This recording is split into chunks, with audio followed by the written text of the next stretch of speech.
வணக்கங்க எல்லாருக்கும். போட்டித் தேர்வு மாணவர்களுக்கு ஒரு சின்ன சிம்பிள். இந்த மரங்களை பாருங்கள், எவ்வளோ உயரம் வளர்ந்துருக்கு பார்த்தீங்களா? எப்போ ஆரம்பத்தில் விதையாக மண்ணுக்குள்ளே இருக்குது. விதையாக மண்ணுக்குள்ளே இருந்து அப்புறம் துளிர் விட்டு இவ்வளோ உயரத்துக்கு, இந்த கட்டடத்தினுடைய உயரத்துக்கு நம்ம 3வது மாடியை தாண்டி மேலே இருக்கும், அதை தாண்டி இவ்வளோ உயரத்துக்கு வந்திருக்கு.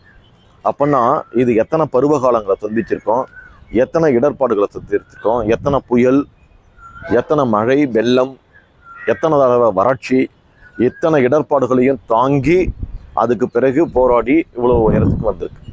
இதே தான் வாழ்க்கையில் மனிதனுக்கும் உங்களுக்கும். நம்ம வாழ்க்கையில் உயரணும்னா பல தடைகளும் பல இடர்பாடுகளும் நமக்கு தொடர்ந்து வந்துக்கிட்டு தான் இருக்கும்.